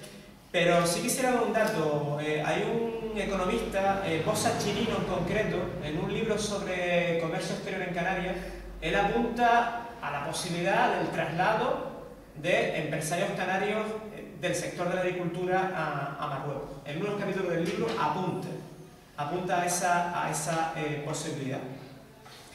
Quisiera, porque segundo también habló del tema de la agricultura, aclarar que, antes lo había dicho, por culpa de los indicadores tan malos que se manejan en la Unión Europea, como de la mala gestión realizada en lo social por el Gobierno de Canarias, nos encontramos con la situación de que hemos perdido fondos estructurales de la Unión Europea, concretamente en el campo, por ejemplo, del FEOE. Pero es culpa del Gobierno de Canarias, como también de la Unión Europea, que está aportando menos ayudas, primero por la ampliación a la Europa del Este y segundo porque la Unión Europea, que supuestamente tiene la política agraria comunitaria para proteger su producción interior, y esto lo discutimos en su momento con Fernando Redondo, el presidente de la SEC, cuando estuvo en esta casa, suscribe los acuerdos de la Organización Mundial de Comercio de liberalización. Por eso la entrada de la agricultura del tomate marroquí en la Unión Europea, entre otras cosas. Que, por cierto, pese a lo que se dice, no beneficia a los marroquíes, y creo que Carmelo lo ha explicado muy bien. Beneficia simplemente los intereses del palacio marroquí y de las multinacionales francesas que están vinculadas a ese sector. En la cuestión de la vivienda, aquí se han dado, en las dos intervenciones que han tratado el tema, yo creo que se han dado algunas claves importantes. Y Carmelo estaba apuntando ya al debate que tenemos a nivel interno. Es cierto que el 15M, por ejemplo, en el que yo colaboro a nivel interno, ha propuesto Stop Desahucio, una organización vinculada al 15M, el tema de la dación en pago, como mecanismo para contrarrestar lo que tenemos hoy en día, que es que te quitan la casa y encima tienes que seguir luego pagando el hipoteca. Yo creo que el debate está ahí abierto. Carmelo ha dado una alternativa que me parece muy interesante, la estamos debatiendo en el seno del Partido Comunista de Canarias, y ya cuando tengamos ya una alternativa lo más cerrada posible, pues ya podemos transmitirla. Pero creo que Carmelo ha dado un aspecto clave, y también Juan Sebastián lo ha apuntado en su intervención, de que la vivienda debe ser bien público porque es la concreción de un derecho social, y eso no tiene discusión ninguna. Es que discutir eso es como discutir que estás en la mesa de quirófano, tu familia es pobre y te echan a la calle, como se hacía en Filipinas, por cierto, donde el nivel de privatización de los servicios públicos es brutal y te ponen en la puerta a la calle. Es decir, que hay que tener cuidado cuando escuchamos a los economistas que dicen auténticas burradas con respecto a derechos sociales, que no son mercancías. Y estoy de acuerdo con las personas que han intervenido en ese sentido. Juan Sebastián también apuntaba a la cuestión de la RIC, del REF, si era el neoliberalismo nacionalista o no. A ver cómo puedo contestar. Puede tener algún matiz nacionalista, pero el neoliberalismo, no olvidemos que actualmente es lo más internacional que el capitalismo ha planteado en los 200-300 años de historia. Que puede ser mucho más, porque el capitalismo realmente podemos hablar desde la Edad Media hasta la actualidad. Pero es la apuesta más internacional que ha hecho. Tan internacional que es capaz, y esto enlaza con la intervención de Segundo, de destruir los estados nacionales. De llevarse por el camino a los propios estados nacionales. Y sin permitir siquiera que la gente diga, bueno, podemos prescindir de las estructuras de los estados nacionales y vamos a integraciones a niveles continentales. Pero es que esas integraciones a nivel continental, si se están dando a nivel mundial, en el caso, por ejemplo, de la Unión Europea, no son democráticas. Son integraciones para favorecer mucho más la movilidad de capitales y para favorecer mucho más que las personas se conviertan en mercancías y no sean fines en sí mismos. Es de pensar lo que está realmente ocurriendo. Y el tema del modelo que se implantó, de la última reforma de hace 10-15 años del régimen económico y fiscal, porque ha tenido varias fases con una legislación bastante extensa, el modelo viene fundamentalmente de las zonas offshore que se implantaron en su momento en Irlanda y que ya han fracasado económica y socialmente en Irlanda. De hecho, ya el Sinn Féin, por ejemplo, que es nuestro referente en ese país, está ya planteando ya alternativas de ruptura socialista del sistema en Irlanda, ¿no? Y curiosamente, las zonas offshore, desgraciadamente hay que decirlo, la línea de autocrítica que planteaban algunos compañeros, fueron defendidas en el seno de Izquierda Unida Canaria hace 10 o 15 años. Zonas de baja fiscalidad, o de grabaciones fiscales, etcétera, etcétera. Yo creo que el camino no va por ahí. Y no va por ahí, sobre todo porque en la cuestión de los dos resortes de política económica que antes comentábamos, en el Segundo muy bien trazó en su intervención el déficit público y la deuda pública. El problema es que se han disparado, por una parte por la especulación bancaria, que ha querido coger buena parte de la deuda pública para tener al Estado pillado y poder, digamos, condicionar, aparte de su propia rentabilidad de los negocios que tienen los bancos, que implica ganar dinero a cualquier precio. La emisión de deuda pública también es una palanca muy fuerte que los bancos tienen para poder romper aún más el espacio público y poder mercantilizarlo, educación, sanidad, todo lo que puedan coger por delante.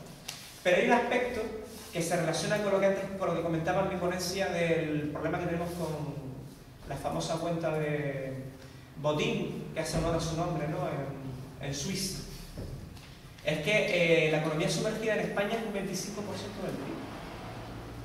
Hoy mismo tuve la oportunidad de almorzar escuchando una entrevista de Cristóbal Montoro, portavoz económico del PP en la televisión pública. Hoy mismo incluso Cristóbal Montoro reconoce que hay un problema de ingresos fiscales en España, de percepción de impuestos. Pero lo que pasa es que ellos siguen todavía empecinados a la derecha española, mucho más que empezó, en bajar los impuestos, porque dicen que luego la recaudación vendrá porque una vez se bajen los impuestos se pueden aumentar las rentas salariales, se pueden aumentar las inversiones empresariales, etcétera, etcétera, y eso dará en el futuro a una recaudación mayor, aun cuando simplifiquemos y eliminemos buena parte de los tipos fiscales que están en el IRPF actualmente. Esto es un absoluto disparate porque no está abordando dos cuestiones básicas en el IRPF. La primera es la recaudación y la segunda es la cuestión relacionada, como digo, con el tema de la progresividad del IRPF, que Zapatero bajó, esto hay que recordarlo, en su primera legislatura, bajó el tipo máximo. Y relacionado con esto tenemos también el impuesto de patrimonio, que fue eliminado por el gobierno de Rodríguez Zapatero, termino ya, y que era un instrumento básico de recaudación fiscal por parte de las comunidades autónomas. Es que es absurdo que los dos partidos se hayan puesto de acuerdo en criticar a las comunidades autónomas porque tienen un déficit, han tenido que subir su déficit y su deuda, cuando ambos partidos estuvieron de acuerdo en eliminar figuras fiscales para las comunidades autónomas. Pero es que las competencias de sanidad y educación en buena medida están ya en las comunidades autónomas. ¿Cómo vamos a eliminarle figuras fiscales? Es colocar en crisis el estado del bienestar. Y ahora la derecha está incluso con absurdas posiciones referentes incluso a eliminar ya las comunidades autónomas. Imagínense usted lo que supondría en la práctica una privatización de la educación y la sanidad a gran escala, porque el Estado central no puede asumir esas competencias. Y no puede asumirlas por dos cuestiones, por la cuestión de los ingresos fiscales y por la cuestión de que un Estado, con la diversidad regional y nacional que tiene España, es imposible gestionar todo eso desde un entramado burocrático en Madrid. Sería incluso reforzar aún más lo que la gente llama con mucho temor siempre, ¿no? la cuestión de los funcionarios o de la burocracia. Esa burocracia en Madrid, para gestionar toda la sanidad y toda la educación, como propone el Partido Popular, entre comillas, porque no nos aclaró bien su programa electoral, supondría, como digo, un mamotreto burocrático en Madrid que sería totalmente inservible, porque la cuestión en España es desarrollar las competencias a nivel autonómico y descentralizar incluso de las competencias autonómicas como plantea el Izquierda Unida hacia los ayuntamientos a los que se puedan descentralizar para acercar la gestión a los ciudadanos. Y ahí es donde el trabajo del sector público será mucho más productivo. Sí, yo como muchas cosas las planteo a él, yo solo tengo dos cosillas, ¿no? Por un lado, en cuanto al tema del abandono escolar, yo creo que eso tiene una respuesta. Yo sé que soy un poco torpe, pero yo lo tengo clarísimo. Vamos a ver. Si no hay inversión, es decir, si no hay recurso humano, no hay recurso material, no hay una buena organización del trabajo que permita que una educación se dé en las condiciones dignas adecuadas, la tasa no va a bajar ni de coña. Yo lo tengo clarísimo. Y curiosamente es el objetivo de esta parejita que está gobernando. Es decir, bajar la tasa de abandono escolar. No sé cómo lo harán. Vamos a ver. Y en segundo lugar, en cuanto a los presupuestos, una anécdota que yo siempre cuento, que me pareció, a mí me marcó mucho, cuando los presupuestos del 2010 fueron los que más bajón tuvieron con respecto a anteriores, cuando empezó el bajón. El viceconsejero de Economía, que entonces del PP, textualmente dijo: estos presupuestos no están recortados por el momento de la crisis económica, están recortados porque durante los presupuestos anteriores ha habido mucho despilfarro. Y yo aquello lo apunté en mi libreta. ¿Vale? No, ¿por qué lo digo? Porque en el mundo empresarial de esto se están aprovechando, ¿no?, para cerrar empresas, para maltratar, porque se está maltratando a los trabajadores, etc. No voy a hablar de lo del mismo, después te lo comento. Mire, lo que decía Carmela, a mí me parece que el modelo cultural, de verdad, a mí me preocupa enormemente, sobre todo porque es un modelo cultural que yo también vivo. Ustedes viven y nuestras organizaciones viven, ¿vale? No estamos al margen. O sea, a mí me parece que como gente que queremos comprometernos con la realidad y transformarla, colaborar, porque seguramente no vamos a ver el cambio, pero la revolución va a llegar, ¿vale? La verán nuestros bisnietos, pero vamos a trabajar por ello. A mí me parece fundamental que sin prisa, pero sin pausa, una frase que a mí me gusta mucho y la suelo usar, creo que hay tres necesidades fundamentales y que nos la tenemos que plantear, repito, a aquellas personas y organizaciones que queremos transformar, ¿no? Una es la necesidad de contactar con la ciudadanía. Si queremos una ciudadanía que se movilice, primero tiene que conocer la realidad, y la gente no conoce la realidad. Ayer oí un vídeo de Julián Guita, una charla que decía, lo que hacen aquí, vayan, cuéntenle a la gente lo que está pasando, cuéntenselo. Eso es importante, porque hay que sensibilizar, ¿no? Hay que concienciar a la gente, hay que hacer que denuncie, hay que hacer que se movilice, ¿no? Evidentemente requiere un esfuerzo imaginativo tremendo, pero yo creo que vale la pena ponerse en ello. La necesidad de establecer causas que rompen con esa normalidad que todos lo estamos justificando, ¿no? Y forma parte de nuestra vida. Y la necesidad de recuperar lo colectivo. Para mí esas tres cuestiones creo que son fundamentales. Y me gustaría acabar con una frase. ¿Puedo? ¿Me da tiempo? Un segundo. Es una frase de Galeano que a mí, bueno, es de mis preferidas. La utopía está en el horizonte, camino 2 pasos, ellas salen a 2 pasos y el horizonte se corre 10 pasos más allá. Entonces, ¿para qué sirve la utopía? Pues para eso, para caminar. Bien.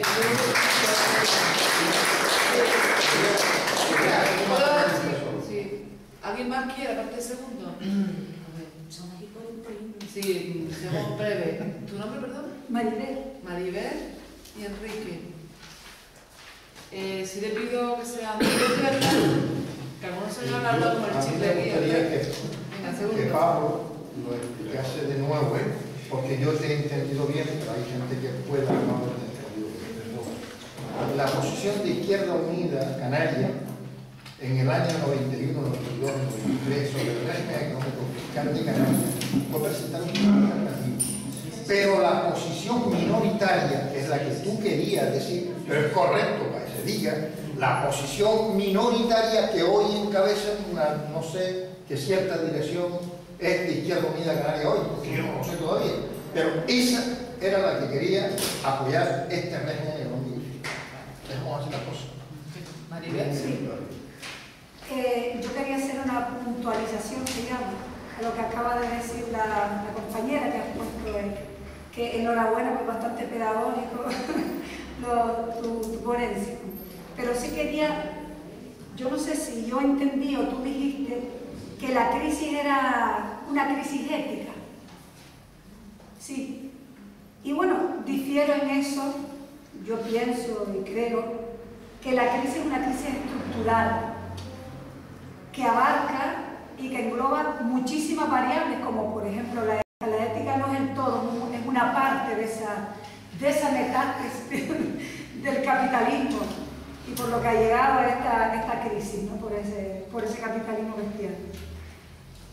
A mí me parece que decir la crisis es ética es como una abstracción de la realidad, ¿no? Porque ahí solo no se enfoca sino que abarca. Y bueno, ahí.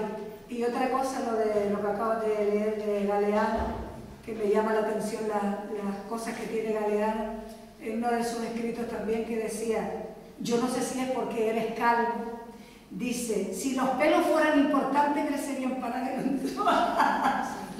Quería un poco que jugar con esa.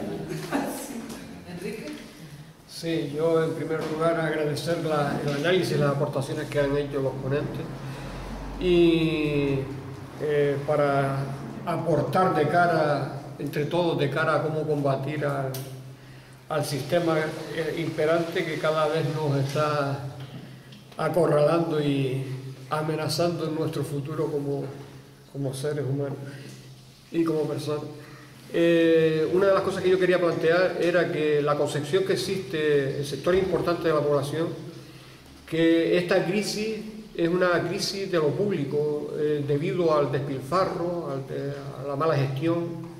Eso es lo más que se ve en la gente, ¿no? No percibe, la mayoría de la población no percibe que esto es el sistema.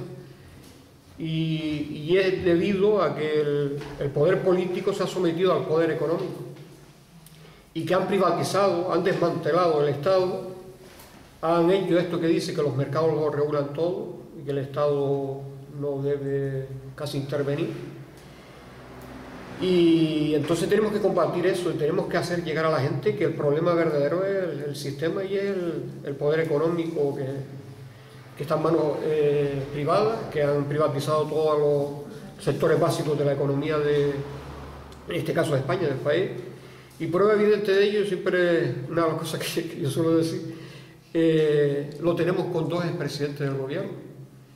Felipe González, presidente del gobierno, que los ciudadanos hemos votado para que gestione lo público, ha privatizado montones de sectores económicos importantes, empresas públicas, y al igual que el señor Aznar, y ahora nos encontramos al señor Felipe González y al señor Aznar en consejos de dirección de empresas que eran públicas y que ellos privatizaron. Lo que ahí se demuestra el sometimiento que hay al servicio de quienes están estos señores, quienes nos han estado gobernando y quienes nos siguen gobernando. Era lo que yo quería. Bueno, un minutito. Sí, yo rápidamente, yo totalmente de acuerdo con la matización de segundo, hermano, porque quería decir eso, que se llegó a plantear a nivel interno, evidentemente nunca fue la propuesta programática, pero se llegó a plantear a nivel interno un RES muy similar al que se ha desarrollado en Canarias por parte de un sector de Izquierda Unida Canaria. Eso lo digo en el sentido de autocrítico, pero que nunca fue una propuesta programática de carácter mayoritario en Izquierda Unida. Eso es lo que quería dar a entender en consonancia con la aclaración que hacía Segundo. Y Enrique ha puesto sobre la mesa un elemento muy importante que conecta también con parte de la intervención de antes de Carmelo, la crisis de lo público y la culpabilidad de la clase trabajadora en la crisis. Es que realmente esto es alucinante, ¿no? Lo explicaba antes, no se está explicando el tema del déficit y la deuda. Tenemos una crisis fiscal gravísima en España, que hay que solucionarla con más instrumentos fiscales para romper los monopolios de riqueza que se han quedado en este país a costa de la clase trabajadora. Pero es más, a ningún trabajador le va a importar que en un momento determinado el Estado le cobre impuestos, porque eso va a redundar en que a medio y largo plazo tenga asegurado unos servicios sociales determinados. Es que sin eso, si el trabajador tampoco paga impuestos, lo que pasa es que en menor cuantía, en menor proporción a los grandes empresarios, las grandes fortunas, está poniendo también en crisis el estado del bienestar. Es que la derecha nos está inculcando a todos que los impuestos es un robo contra la propiedad privada. A mí, si yo cobro 1000 euros, no me importa que el Estado se lleve 100 euros mensuales y me deje 900 al mes. Si esos 100 euros mensuales son cotización a la Seguridad Social, IRPF y otras cosas, no me importa, porque sé que el Estado luego tiene que garantizar unas prestaciones públicas. ¿Cómo voy a costearme yo después la sanidad de educación? Si el gasto educativo en Canarias actualmente es de 500 euros por alumno, imagínense si se privatizara la educación. Esto es lo que el Partido Popular y el Partido Socialista no le está explicando realmente a la gente. Imagínense cómo sería realmente el gasto educativo por familia. Cuando no exista sector educativo público, habrá que costear directamente la educación por parte de la familia. ¿Qué recompensa vas a tener si dejas de pagar impuestos? Que me lo expliquen, porque realmente esto no tiene sentido. Y luego el tema de que tenemos que apretarnos todos el cinturón. Lo que hay que hacer es romper la cuenta que tiene el amigo Botín en Suiza. Lo que hay que hacer es que la economía sumergida se acabe en España. Hacienda lo ha explicado bien, los técnicos del Ministerio de Economía y Hacienda. Si se redujera del 23% del PIB al 13% ese volumen que hay de economía sumergida en España, se recaudarían 100.000 millones de euros, que es el doble del déficit del año pasado. Que me digan a mí si eso no es un problema importante en lo económico en España actualmente. Y que me digan a mí a cuenta de que se le entrega en esta legislatura, la segunda legislatura del gobierno de Zapatero, otros 90.000 millones de euros a la banca para su recapitalización, sin ningún tipo de contrapartida además. Que si se lo daba, o si hacían esa transferencia a costa de nacionalizar parcialmente o totalmente la banca en España.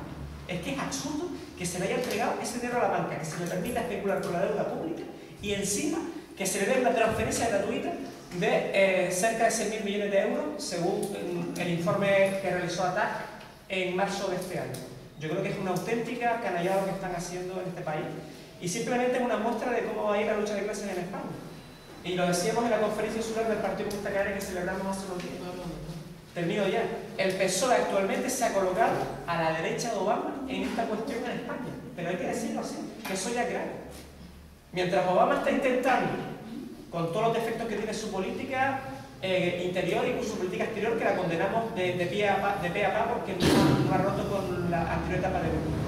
Pero mientras él está planteando el tema de los ingresos fiscales, el PSOE firma una reforma constitucional en España para recortar el gasto público sin tener en cuenta la problemática de los ingresos fiscales y sin tener en cuenta que en España nunca se han cubierto realmente las necesidades sociales de la población.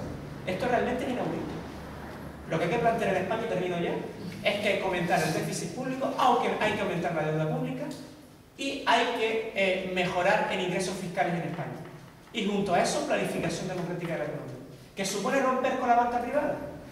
Hay que pasar, hay que, digamos, de alguna forma, hacer sacrificios en el sentido de que hay que asumir riesgos. Y si tenemos que en España hay que romper con la banca privada, romperla, no solamente romper con la banca privada, sino romper ese monopolio de riqueza para construir una banca pública, pues hay que realizarlo. Me sigo reafirmando. No es una cuestión técnica, ¿vale? Es una cuestión de crisis de ética. Es una cuestión de crisis de ética porque estamos viviendo unas consecuencias de tener o de estar jugando en la economía un papel que no puede jugar. Es decir, la economía no se está orientando hacia la dignidad de la persona, a que la persona sea el sujeto y fin. Por lo tanto, la economía se está orientando a la injusticia, al empobrecimiento, a la insolidaridad. No se respeta que los bienes son universales, por tanto es un problema ético de concesión y de puesta en práctica de la economía, que no sirve a las personas, sino que se utiliza de las personas. Pues bueno, ya terminamos ya, porque ahora mismo no me echan de aquí. Y nada, agradecerles que hayan venido, invitar a los próximos que convoquemos y que contagien a otros para ver si se animan a venir a esta interesante. Vale, gracias.